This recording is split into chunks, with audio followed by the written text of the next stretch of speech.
Hi, this is Jason McCarthy at Wycombe Wanderers, and you're listening to Wycombe Sound. The Wycombe Wanderers Show.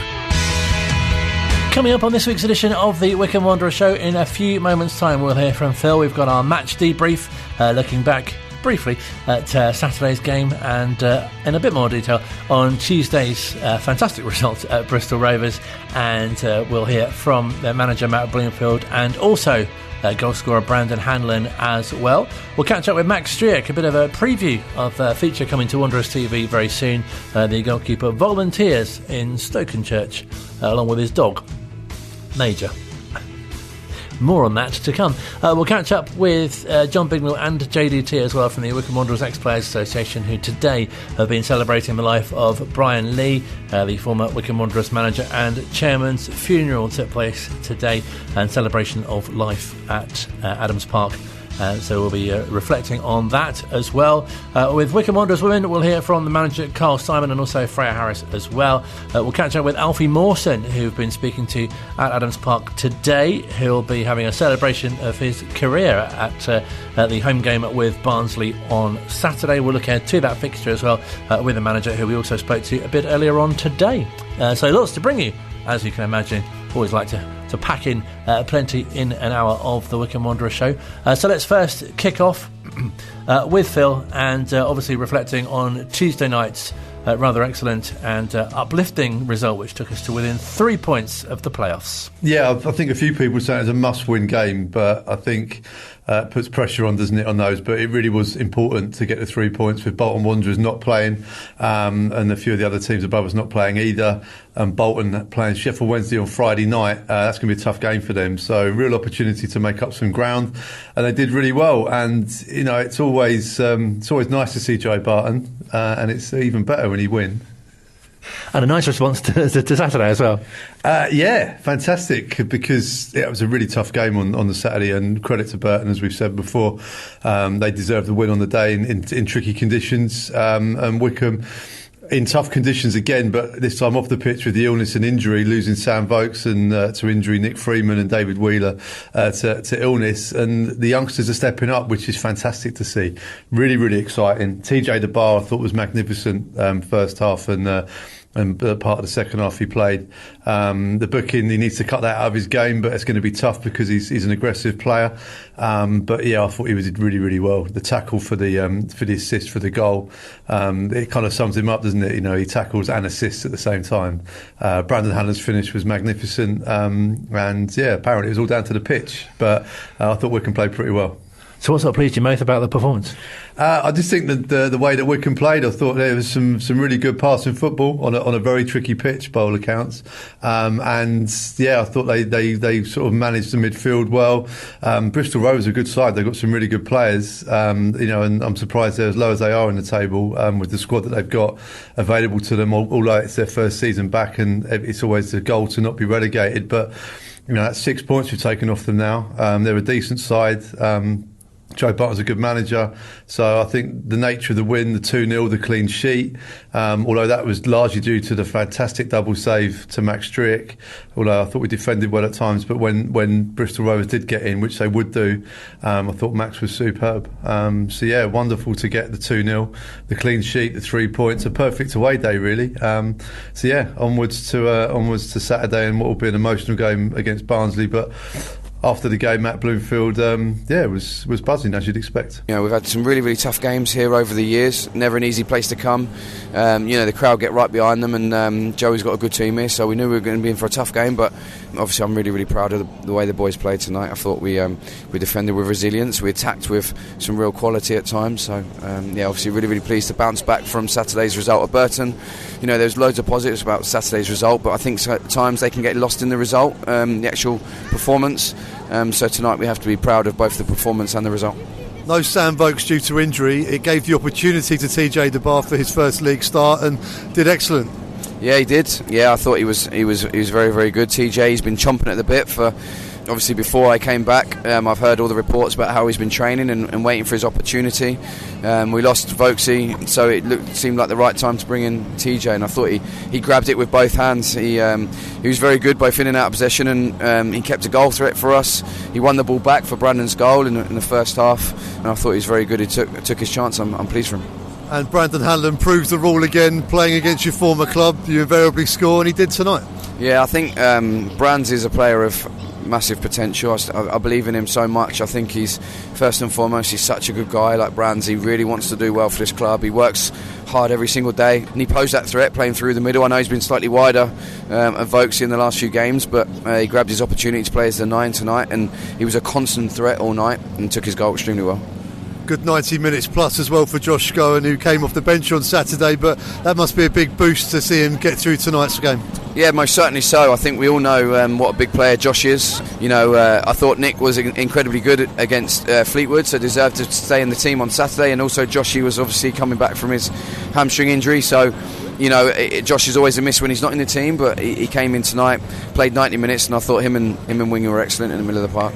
And David Wheeler and Nick Freeman missing out through illness. Is that a concern with the way the squad are? It's a tight environment up at the training ground, etc. Is that a concern?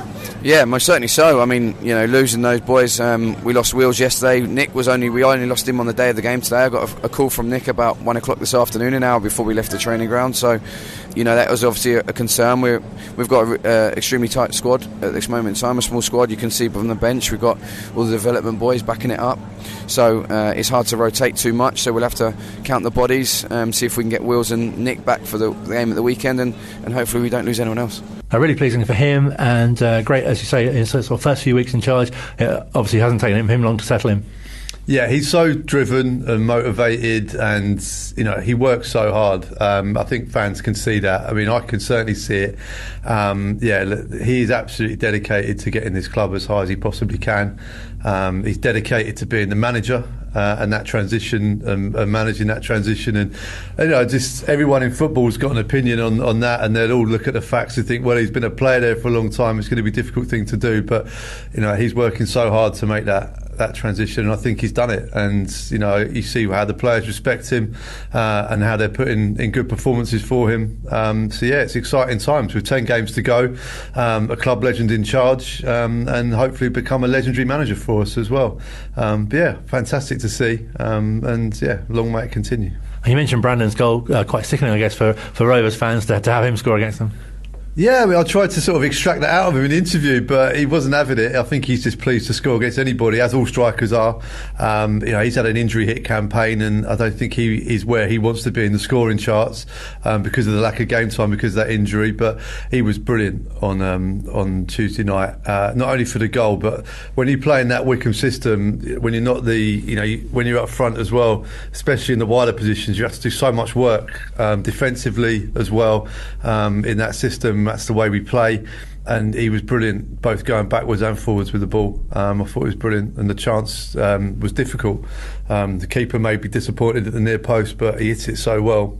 It was a great goal, and yeah, good to speak to him after the game as well. Yeah, I think it was a great performance from us, because coming here is always tough, especially on a Tuesday night as well. But as you can see, we scored early, and then we scored again, and we managed to keep a clean sheet. So I feel like we've done everything right today and managed to get the 3 points. And from a personal perspective, players always score against their former clubs, and it's happened again tonight. How did that feel to score here? Yeah, it felt good to score here. I mean, it feels good to score in any game, do you know what I mean? It's not like it was extra special for me, but at the end of the day, I got another goal, and I just want to push on from here. TJ the Bar got the nod as Sam Vokes was out injured tonight, and instrumental in your goal as well. Yeah, TJ's been class every time he's touched the pitch, and he finally got a chance today. He's taken it, and obviously he assisted me today, and which he's been doing every time he's come on. So it was nice to see him come and start and play well. So hopefully he pushes on from here as well. You said tough place to come. There was a really, really heavy rainstorm in the hour before kickoff as well. What effect did that have on the pitch? I think with the back 4 or 5 that we have, like experienced players as well, like they're comfortable in whatever it is. Balls flying in left, right and centre, but I feel like I'll back my centre halves and full backs to clear the ball and to help us keep on pushing forward. Another clean sheet for Wycombe as well. Max Stryjek with a couple of great saves tonight, one in the first half and a double save in the second half. But you defend as a team. You must take great collective pride from that clean sheet record now. Yeah, I think it's definitely a positive taking a clean sheet today, especially when we got a tough game coming up on Saturday. So help us build confidence at the back, as well as winning 2-0, but build confidence going forward as well. Great to hear from Brandon, of course, and you mentioned Max's clean sheet a little earlier on as well, and you spent some time with him this week as well. Great for fans to be able to hear what he does in his spare time too. Yeah, it's wonderful to go and film, although not so wonderful to do it on a Wednesday morning straight after a late away Tuesday night. But yeah, he was, this guy just loves dogs, so to go to his local dog rescue centre in Stokenchurch, where he volunteers on his days off, and to spend a bit of time with Max, get to know Max a bit better, spend some time with Major, his Rottweiler, and get to know him a bit better as well. And yeah, interesting, it was, and also just to kind of shine the light on a fantastic local charity that does amazing work for the community. So, and lovely to see Max, this isn't something he does as part of his duties as a player. This is something he does because he loves dogs. I'm absolutely convinced he loves dogs more than he loves other humans. So yeah, it was nice to see him in his natural environment. But yeah, and also they were so vital to him settling in the area, because he had trouble finding somewhere to live with his not insignificant dog, and and now he volunteers there and he's part of the community, so it's been a big part of his life down here, which is brilliant. And if it means that he keeps playing well for Wycombe Wanderers, then fantastic. And it feels like each week when we speak to you, there are big games coming up, especially at home with teams who are in and around the table. Barnsley as well, obviously another fellow promotion chaser as well. Yeah, this is the great thing about where we are in the season, and you have to roll the clock back too far when fans were sort of being very miserable because of the poor form at the start of the season or the patchy nature of the results. So yeah, it's great, because when you're in the final 10 games of the season and you've got something to play for that isn't a relegation battle, it's really, really exciting, and we should enjoy this, because other teams would cut their arm off to be in our position. So yeah, we should enjoy this and we should attack it, and I'm fairly sure that the football Illuminati of the press and everything else doesn't expect Wycombe to be in the top 6. Very nice for Jay Barton to give his opinion on that as well the other night, and looking forward to him being wrong about that again as well, because he's been wrong about most other things with Wycombe Wanderers. So if he can continue that run of form, then we're a shoo-in for the top 6 maybe. Look, it's going to be tough. It's going to be a bit of a roller coaster, no doubt. There's going to be highs and lows, and even in this final 10. But look, we're in a great position, and we should really enjoy these days, and hopefully we can enjoy a few more in May when we're in the playoffs. And something a bit more special as well for the fans to sort of celebrate Alfie Mawson's contribution as well. Yeah, great pro, great player, great bloke, and gutting that at the age of 29. We've covered that when he announced his retirement, but it's just lovely he can come to Adams Park, where it'll be a fantastic game. Barnsley fans absolutely love him to pieces as well, because he had a great spell with them. So look, there'll be a lot of love for Alf on Saturday. He's a pretty humble guy. I'm not sure if he really wants to fuss, but I'm sure his family will enjoy it as well. But I think hopefully it will help him as well, because I think he's still coming to terms with the fact he's had to retire, and so maybe this could offer him a bit more closure as well, and also some really happy memories for him and his family too.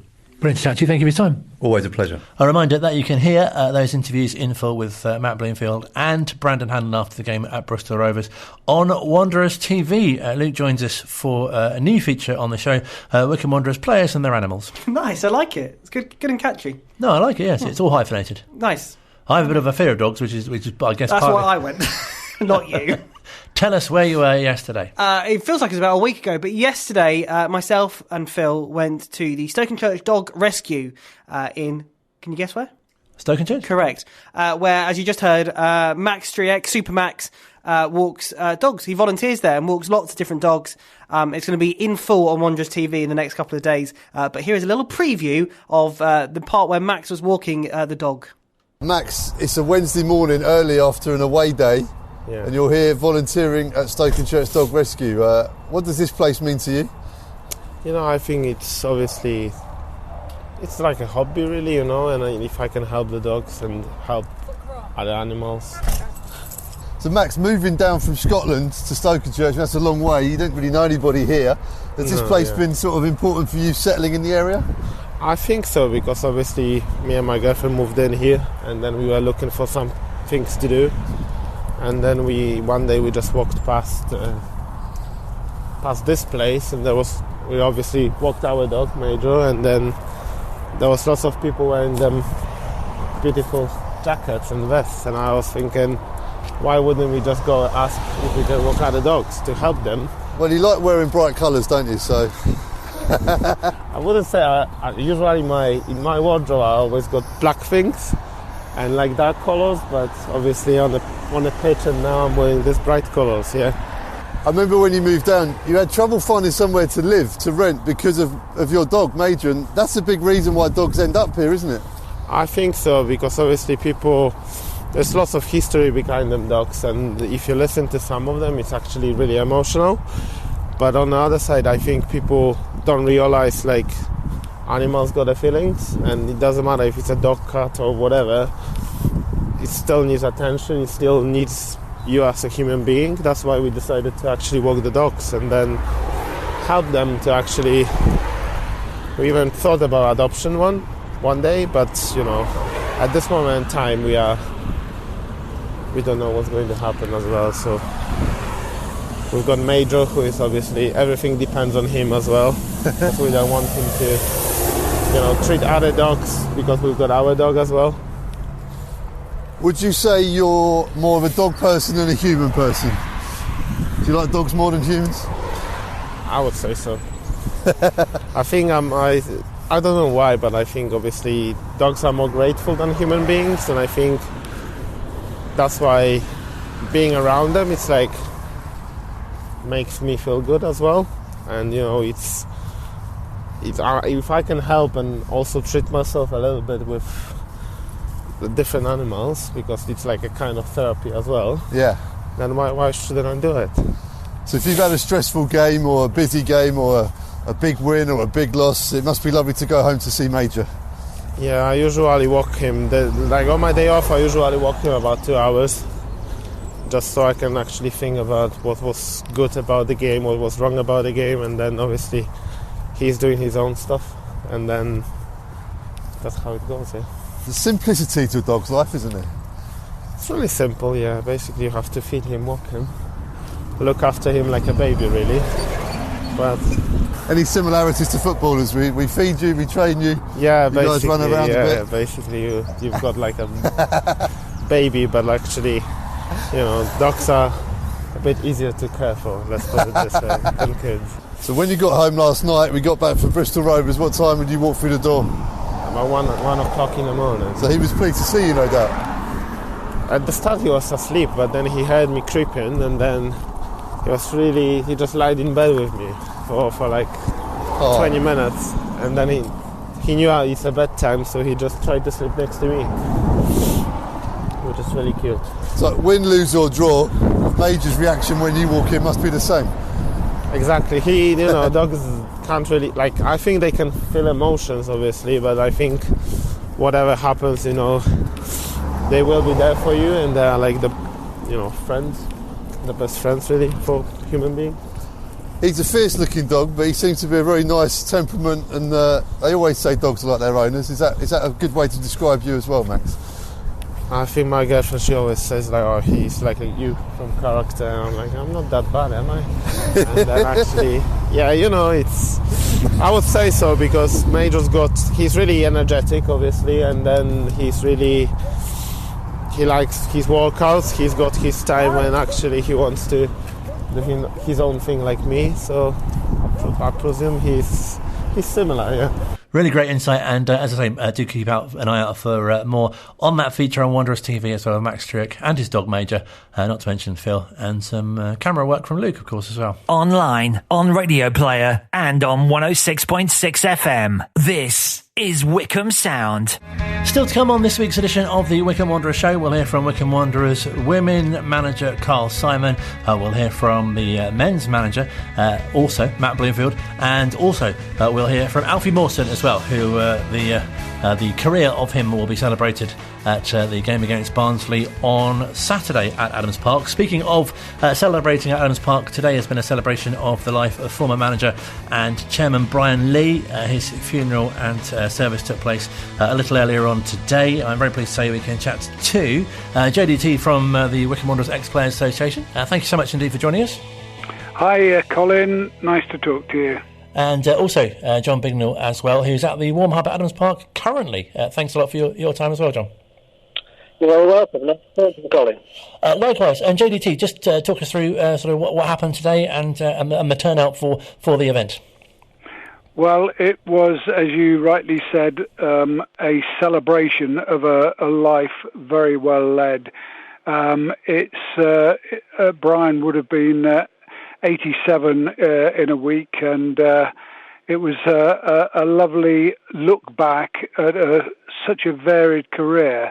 Everybody in Wycombe will know him as the football manager and the chairman, but perhaps a lot more won't know that he had a terrific life as a sports administrator, not only at Bisham Abbey but at Lillish Hall. And then, of course, after leaving the active service at Wycombe, although he became a WWEPA valued member, he took over basically leading the National League to the strong position it is today. So all of those different elements were explained by different people. We had Bryn Lee talking on the family. We had dear old Howard Wells talking about life at Bisham and working with Brian, and then Alan Parry in an excellent speech for the club explained how he'd met Brian in 1975 on the eve of the famous FA Cup tie with Middlesbrough, and how their friendship blossomed over 48 years, despite the fact that Alan comes from Liverpool and is a die-hard Red, and that Brian turns out to be a ardent Manchester United fan. But they disagreed on many things in football, but their feelings about referees were the same. They didn't really appreciate them. And John, it must have been fantastic to have been at the event and shared other people's memories of Brian as well. It was indeed, yeah. It was good to join up with lots of other ex-players. Some who'd come quite a distance to be there today, and ex-managers. Alan Game was there, and yeah, just nice for people to be able to chat and talk about those times when things were a little different in football for Wycombe Wanderers in those days, because we were a non-league side, but it was none less hard fought, and these guys gave everything they did for Brian, and lots of the things sort of came through, really. I mean, Brian was a stickler for discipline, a stickler for fairness, and I think that has stayed with the people that played with him and under him really for the rest of their lives. And JDT, I've got a copy of the Order of Service, which is excellently done as a football programme, and something which really caught my eye, which John just mentioned, actually. Lee's Laws. Tell us a bit more about that. Well, Brian, sorry, John, Brian, as John Bignall was saying there, was an absolute stickler for everything. There were only, I thought it was one yellow card. Alan Parry reckoned it was 2 in 4 years, while they were winning Isthmian League titles, scoring goals galore, playing exciting football. And in all of that time, 4 years, 1 or 2, Alan and I would disagree, 2 yellow cards. I mean, that just goes to show the kind of thing that Brian exemplified, despite the fact, as I say, that he did have his own personal upsets with referees. And John, we spoke to Ray last week as well, and it's difficult to kind of sum up, I guess, the real influence that Brian had on the club, both sort of on the pitch and behind the scenes as well.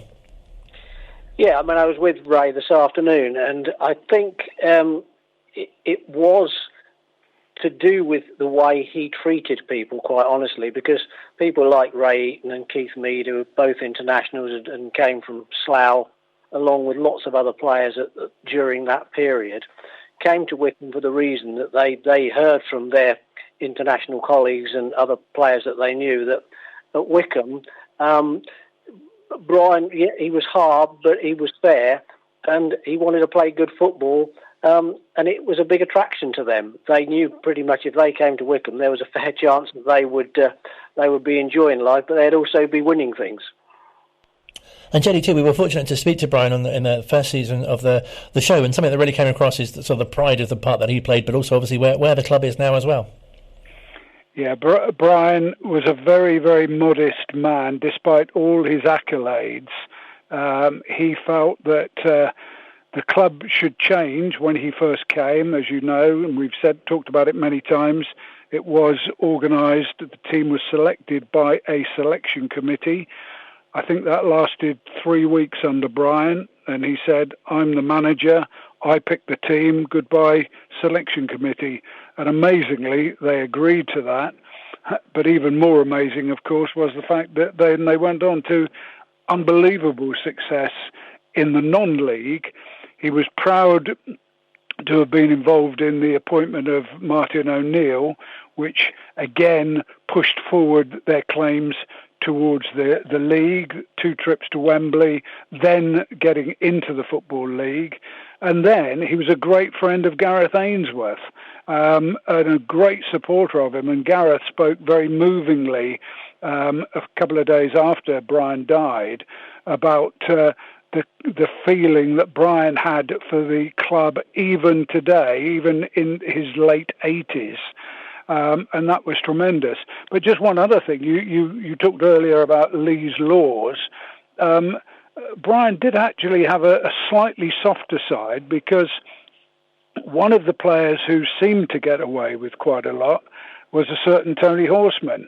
And Tony, as I put in this programme that we did, that the Ex-Players Association put together for the service, that Tony Horseman liked 2 or 3 pints. That was just before the game. He would have a cigarette or so on every team photograph. I've had to snowpake out the cigarette that was down by his side. But as Brian said, how do you stop a man who scored 500 goals in 900 games for Wycombe? And they had a love-hate relationship, which blossomed into a love-love relationship late on.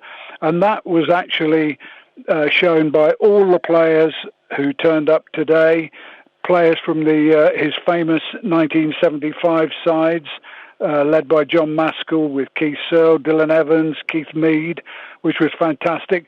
But I thought what was even more touching was the fact that Fiona Kennedy, the widow of Howard Kennedy, turned up. And this is an interesting story. She didn't know when this celebration was. Her son in Atlanta read our Facebook page and told her last night that it was happening today. And Fiona Kennedy, wife, widow of Howard, came by herself to pay tribute to the man who'd done so much for her husband.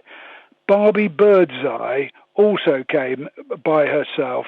Her man, Paul Birdseye, had an accident and is in a neck brace, so he couldn't come. But Barbie travelled all the way from Portsmouth by herself to say, this is our tribute from the Birdseye family. And that, I think, showed what the club means to so many people.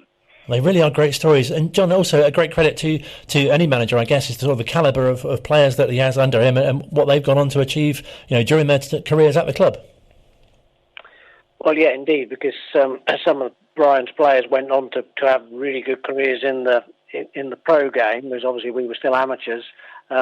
People like Paul Verschillo, Peter Sotheby, Viv Busby, Kenny Swain, European Cup winners medal.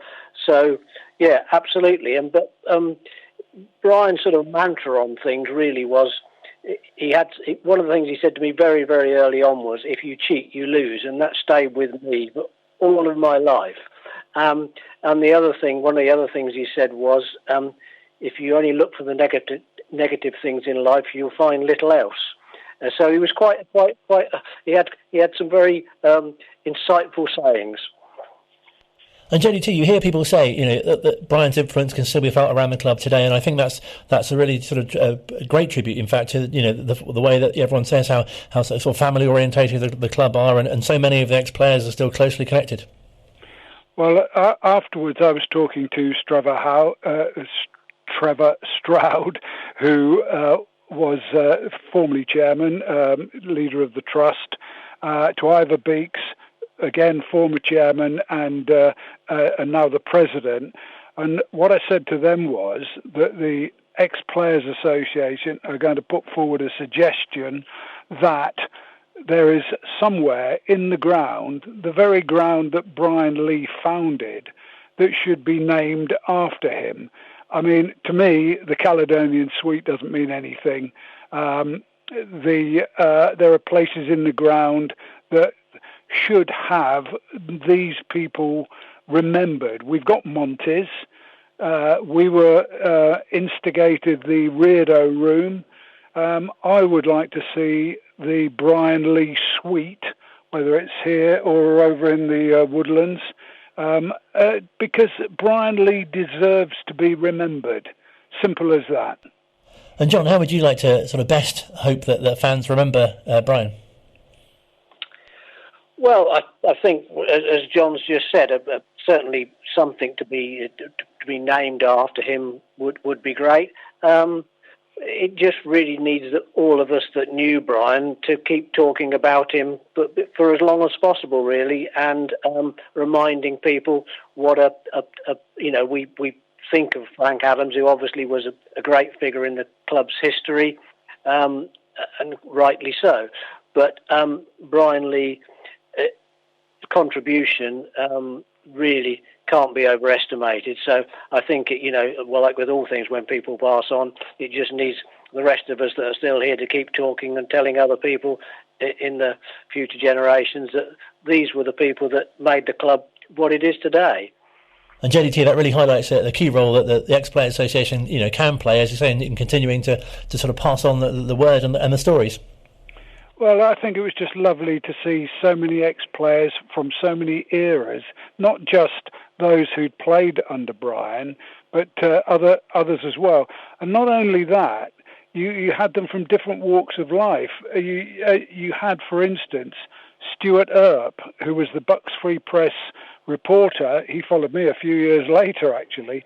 Travelled over from Oxford, long since retired, but he came to pay his respects to the man who he'd interviewed, like you do, after every game, at every event during the 70s and the 80s. And if I have one grouse, and I must air it, is that Brian Lee died on February the 12th. I haven't yet seen a single line in our so-called local paper, the Bucks Free Press. Yet Stuart Earp, who was a reporter there 30 years ago, took time out to come over. I reported on them in the 1960s. I was there in various other capacities. But we haven't yet seen, as I say, a single line, not even a letter that Brindley, the Sun, sent thanking everybody for their condolences. I haven't seen a word of that in any of their editions either. It's really important, as you say, to be able to get the message out that for people that don't know as well, that this is someone who needs to be, as you say, commemorated and celebrated. Absolutely, and he was. That's the good thing. He was celebrated today. I know the family were sad, but they were overjoyed at the kind of reception that everything got. Howard Wells and Alan Parry did them proud in their speeches, and there was a massive turnout from the National League. And again, that's something that perhaps the Wycombe people don't know about. But Brian spent 18 years working and getting the National League to the position it is today. And as one of their speakers said, has raised millions of pounds through his idea of the trust and getting money from the Premier League to support the clubs at the lower level. So he was a Wycombe icon, but he was also a football icon. And his role and influence, obviously, being with Bisham Abbey, many of the players that we've spoken to as well. John, just to sort of recalling the fact that they played against such great players because of Brian's contacts. Well, that's right. I mean, Bisham Abbey did have an integral really part of the attraction as well for a lot of them, because a lot of them would have met Brian. The England amateur team trained at Bisham Abbey on a Sunday. So a lot of these people that weren't playing for Wycombe at the time, playing with Enfield and Slough and Hendon and people like that, would have met Brian there. And as I said earlier, that influence, that relationship he had with them there, encouraged them to come to Wycombe. And I think, speaking to most of them, you don't see many of them going back to their other clubs, but they still come back to Wycombe. So his influence really lives on. And John, we mentioned that you're at the Warm Hub this evening. Fantastic that A, that's still going, but B, the ex-players have such a link with that, and I'm sure that's something that Brian would have approved of too. Yeah, absolutely. John Maskell was in there earlier on tonight, and Vince Faulkner and Keith Samuels are next door still chatting away. The people had a nice meal. I think there's about 25 or 30 in there tonight, and we've all had a nice meal and chat together. And yeah, I mean, great that it's carried on for this extra month. That Dreams and the council and foundation have managed to keep it going.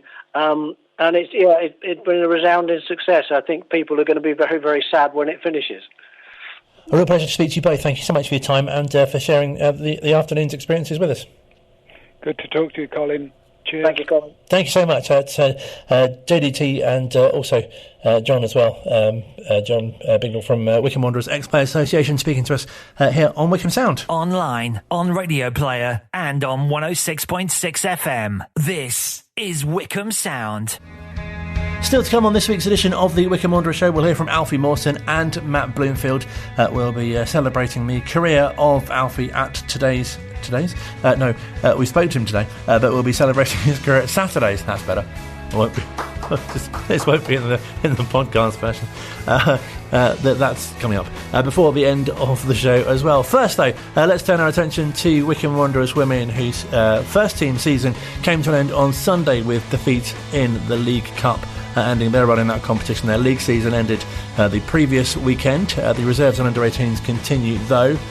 Craig spoke to Carl Simon, the manager, who we'll hear from in a few moments' time. But first, the thoughts of Freya Harris. Freya, commiserations, 3-1 defeat here at Ascot. First half is where the game was won and lost. From your point of view, how did you see the game? I thought our first half was brilliant, one of the best we've played this season. Unfortunately, we did have early errors that kind of killed us in the game, and mistakes, but everyone makes mistakes. Attacking forward, we played amazing, linking up me, Molly, Katie, everyone overlapping plays, and it's really gutted to get the result that we did today. Was it just down to taking chances at the end of the day? Yeah, definitely. I'd say they definitely took their chances, and I'm pretty sure every time they scored. So, fine. Not the way we wanted to finish our season, but now you've had a little bit of time to reflect on the season as a whole. For you personally, how do you see the season has gone for you? I think I've had a great season. Honestly, coming from under-18s has been, and for the first time, it's been enlightening. Having the experience to play with older people or people that obviously have more experience. Definitely been more of a positive. At the end of the season, we finally found the way we're playing, found ourselves as a team, which is annoying to get and last 2 weekends to lose. But we've still been playing amazing, and we're going to get better as it goes on. Freya Harris speaking to Craig after the game on Sunday, and he also caught up with the manager, Carl Simon, as well. Carl, commiserations, 3-1 defeat at Ascot in the semi-final. How did you see the game? Difficult. we played really well. But again, it was the same thing that's hampered us all season. We conceded in the first 2 minutes, and then another one shortly after. So in 15 minutes, we were 2-0 down. And in the first half, we played some really good football, probably some of the best football of the season, but just didn't have that finishing, that cutting edge to make the good opportunities that we had count. The good ball possession we had, we weren't able to carve out some really good opportunities. Getting into the final third really well, some really nice combinations, but we just weren't able to execute at the final. And look, let's be fair, Ascot are a really good team. They're not taking the lead for nothing. The goalkeeper was excellent, superb she was, and so with their defence, they did everything that was asked of them. They did it well, and when we were asked of things on certain occasions, we didn't do it so well, and that's pretty much the story of the game. Would you say finishing was the big difference between the two teams today? I mean, Kate Middleton had a fantastic finish for the goal of the game. No, I wouldn't say it was finishing. No, I would say, like I said, that they scored a really good goal. Their third goal was a fantastic strike. But the first two really pretty self-inflicted from us. And we should have done better in both of those situations. The season is now sadly over for us. I know we've only finished the game half an hour ago, but have you had a small amount of time to sort of reflect on what has been a really progressive season for us? Yeah, I mean, for a lot of the players, it was their first time playing at this level. So we had a look at it, we had a look at the league, we know what it takes, we know what we need, we know what we need not to do in future. So we've got a lot of really good information to take us into next season. So from that standpoint, it's been a really good season, we've got some really good information, we can only get better from here. A great season overall, I'd say, in terms of the development that Colin and his team have done, and we'll be hearing more from him on future editions of the show. Has this put you under a bit of pressure? Yeah, thanks. I've got one of them. Go on, ask me. Give us a bit of an update on who the reserves first of all. Have I picked the right one? You've picked the right one. Yeah. Give me 15 minutes. I might be able to find the under 18s. But the Wycombe Wanderers Women's reserves got 3 more games. The next one is at home at Burnham's Football Stadium, the 1878 Stadium, against East Oxford Ladies. That is the 19th, which I'm guessing is this weekend. I don't know how to break it to you, but we haven't got 15 minutes. But not to worry. 14. Thank you so much. Yes, we wish the Chairgirls all the best, of course, and as I say, we'll hear from them, more from them on future editions of the Wycombe Wanderers Show. Also, worth a mention is the fact that this afternoon we were down at Adams Park for a chat with Alfie Mawson, ourselves, and a number of other media outlets representing other places he's played.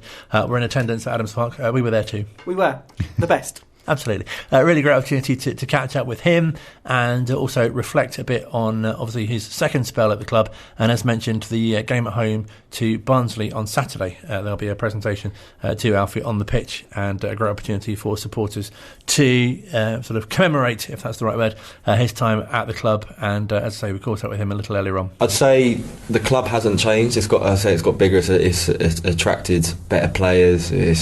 But the same people, so which is a key thing, because I thought obviously when you come back you like to hope it's going to be the same as when I left, and it was just the quality around the place has increased, on the pitch, off the pitch, the setup, the club's got bigger. Obviously it's been to the Championship as well, so it's been class in that, and it's just annoying that we were on a right run, and then obviously I had to make this decision. So when you're part of it, it's great. But now I was just like, you're just watching it, and like I said, now I'm like a fan, so I'm a bit like, the old gaffer was, you see him like winning every header on the touchline and that, and I'm a bit like that. But it's just a weird way of taking a step back and looking at it. But it's all full of all the positives that it was the first time. So it's just Wycombe is what it is, mate. You see what you see from the outside. There's no underlying issues, there's no problems, there's no egos, and I think it's a perfect club for good footballers and good people. And do you really feel the backing from fans, both your initial talent when you were first here, and more recently as well the excitement of when you signed the game? Yeah, it was obviously a bit different, because when I first came, no one knew who I was, and I was just like, I'm just going there to go and play as much football as I can. My first professional loan, I was just buzzing, so I had no pressure, and then coming back, obviously I'd gone and done what I'd done, and there was that bit of pressure to be like, okay, well this is where I am. I've not changed as a person. I've adapted my game, and as I've got older, I've got more intelligent off the ball. Physically, I've gone down because I've had so many injuries and that. But it was strange for me to come back and to especially when that happened. My second debut was against Shrewsbury, and we were 1-0, and Gaff was like, "Do you want 10 minutes?" And I was like, "Yeah, come on," and bloody JJ gives away a penalty, and we end up losing, and I was like, "Oh, I hope that's not a sign of things to come." And then my full game was against Exeter, and we got battered, and I was like, "Oh God, I'm not fit. Yeah, I'm not fit." And then from there, it was class. Dealing with anticipation, fans know what you bring on and off the pitch, and then having to go and do that. But yes, it's like I said, it's the one place I was looking forward to coming back to. So. And also as well, it must feel so nice for you that the fans think so much of you, and people say, "Oh, you should have played more for England," and just really admired, what you went on to achieve after you left here. No, it was brilliant. Listen, this, like I always touch on it, and I say I've already said it in today with you guys, is that this club was a perfect foundation for me to go and build a career, and I'm glad I did that. And so to come full circle for me was always something that I'd had in the back of my mind. And Gaz, I spoke to Gaz a lot, and Blooms and Dobbo, away from my spells here, and they've always said there's always a door open for you, this, that and the other. And like I said, I'm glad I came back here. But yeah, the fans, I love the fans here. It's a great club. It's such a family club, and like I said, my family love it here. All of my friends love it here. They love coming here. So for me to see them happy when they come here as well, that adds a little bit more, incentive to do well for the club and to go and enjoy it, because I'm not the only one just enjoying playing. My family enjoying watching and supporting the club, not just myself. So it's it gives you a little bit more, of an edge, if that makes sense. And will it feel like the games that you did play here, towards the end, will they be especially memorable, or not really? Because it's no, definitely. I think because obviously they're the freshest in my mind. The Ipswich, the Pompeys at home, where we're getting wrote off because we're Little Wycombe, but we loved that, being the underdog, and that's where we thrive. So no, they're definitely in my mind. And yeah, just this group of lads is massive for me, because I've met so many people in football, so many that I'm lucky to have met some great people. But this group, yeah, like I said, I've said it so many times, you just can't recreate what goes on there. It's just a class knit group, it's just really just a top group of people, let alone a good set of footballers as well. The people that are in and around the training ground and here, like I said, it's class. It's a good group. And Saturday, a great opportunity for supporters to really celebrate what you've done for the club. Yeah, like I said, I appreciate it, and it's really cool. But two of my previous clubs, and it's going to be really cool. But obviously, I'm still signed, so there's only one side I'm going to be supporting. Barnsley are flying, so it's going to be a really tough game, and it's going to be competitive. And obviously, we turned them over at their gaff 3-0, which was, to be fair, sparked their sort of season, because they had started a bit slow, and then we went there and we played really well, got a really professional result left, and then they just went up in terms of results. So they're doing really well. So it's going to be a tough game, but I'm just going to enjoy watching it. Yeah. And will you still be around for the rest of the season? Perhaps I'll be dotted around. Yeah. Obviously, like I said, we're going to go away and that with my missus and that. But my family only live in Wokingham, so I see them, and like I said, Mum and Dad will be here all the time anyway, so I'll get myself down definitely to support the boys, 100%. Pleasure to speak to Alfie Mawson earlier on today, and you were saying on drive time a little earlier on, good cross promotion, that what a humble sort of gentleman he is. Well, he said when he was speaking to Sam Avery, formerly of this radio station and now with some other company, he said that he didn't want any of the sort of the press, and there wasn't anything after the announcement. But he said, it's very much the Wycombe way of how to be, supporting and having that moment with the fans.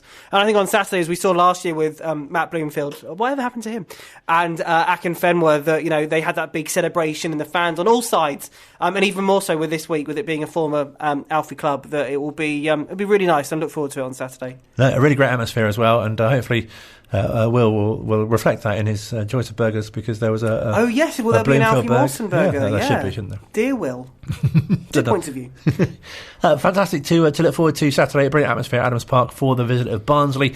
Something we spoke to the manager Matt Bloomfield about a little earlier on, and of course how he's settling in as the manager, of course, and what he's bringing to the role. Some of what you expect, but I think one of the special things about football management is there's always a unique set of circumstances that you don't expect presenting themselves as well.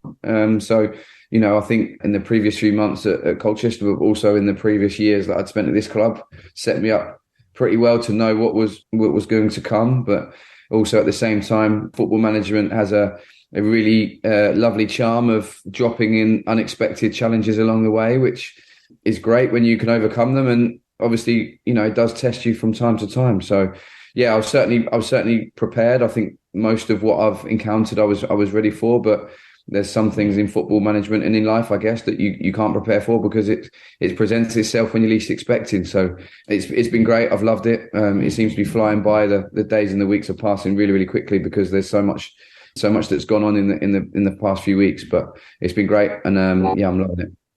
Does it feel like the players are sort of playing how you'd like them to play, so your style of football, if you like?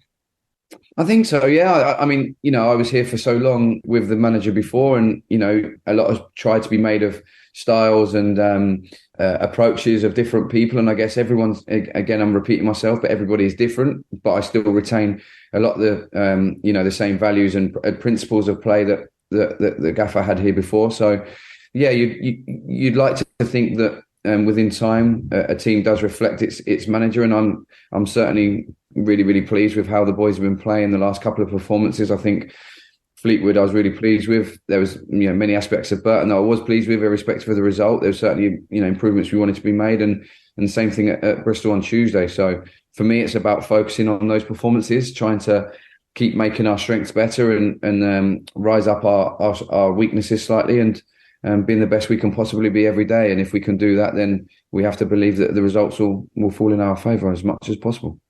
Are you noticing real progression both on the training pitch but also on game day as well? Yeah, again, I think I'm probably really mindful not to talk about too much progression in terms of, I came to a team that was, just outside the playoffs, and there's only a certain amount of progression that can be made with a team that was winning games and playing extremely well. But at the same time, of course, we want to make progression in terms of the way we're trying to do things and everything else. So not too much has changed, but, we have to be pleased with the settling in process. But, I think it's also probably wise to say that any club that changes or loses a manager that's been there for 10 years and had the degree of success that, the gaffer had here for over such a long period of time, it's always going to be, a time of transition. It's not going to be, we try to make it as smooth as possible, but of course, with such a big figure leaving the football club, there's going to be moments where you're manoeuvring through. So I'd like to think that that's been done as the best we possibly can and as smoothly as possible. And we're still moving forwards as much, the best we can. And does it add extra excitement to Saturday, just being 3 points out the side of the playoffs and playing a team who also, promotion chasers as well?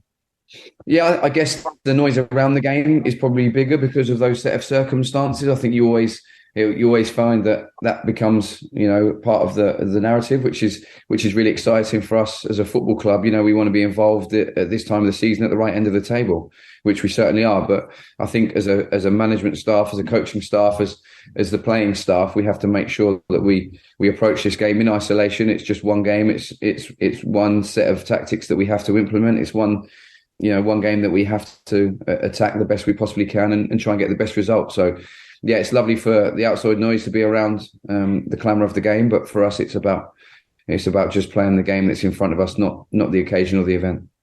And just finally, we've been speaking to Alfie, and it's great for the fans to be able to celebrate, his contribution to the club in 2 spells on Saturday. And I'm sure, having played with him and been yourself, someone that you well deserves that. Oh, huge! Yeah, Alfie is someone who has my utmost respect. I think he's first and foremost, he's an incredible man. I love him to bits. I think he's great, and what a career, what a player he was for this football club. What a career he went on to have at the very top. So he deserves all the adulation and the comments that come his way because he's a proper person. Is Alf? He was some player, a proper footballer, and it's just a shame that injuries cut that career short because we'd obviously have loved for him to continue that career at Wycombe Wanderers longer. But we're very grateful for the time that we had in both his spells here, and we're extremely pleased that we were able to share some of his journey on his football journey with him, and both inside the change room, out on the pitch, and getting to know him personally as well. So he's some man, and he deserves every adulation that comes from him Saturday. Pleasure to speak to Matt Bloomfield a little earlier on today, and giving well-deserved credit to Alfie Mawson, something which is echoed by fans as well. I'm glad you got out of that cupboard, by the way. We've had a message from Nigel who said Alfie Mawson is probably the most gifted footballer we've ever had the pleasure of seeing grace the pitch at either Lokes Park or Adams Park. fantastic. I'd say something really echoed by supporters, and I know even when he had his first spell at the club, fans were really excited to see him go on and do so well at the likes of Swansea and Fulham and obviously Barnsley as well, who will be facing on Saturday. So really interesting to hear his stories today as well about some of the players that he played with and his experiences working with different managers as well. So yes, much to look forward to on Saturday. If you're not going to the game, of course, you've got live commentary on 106.6 FM and also on Wanderers TV as well. Do check out pre-match drills, which is really early available today, which you can listen to from now actually. Go and listen to it now. Off you go. And Ring in the Blues, obviously, also well worth listening. Can we endorse anything else while we're on? Listen to something that Phil and Matt have done. They're very good and very talented. See you next week, Up the Wick. Do people still say that? Up the Blues.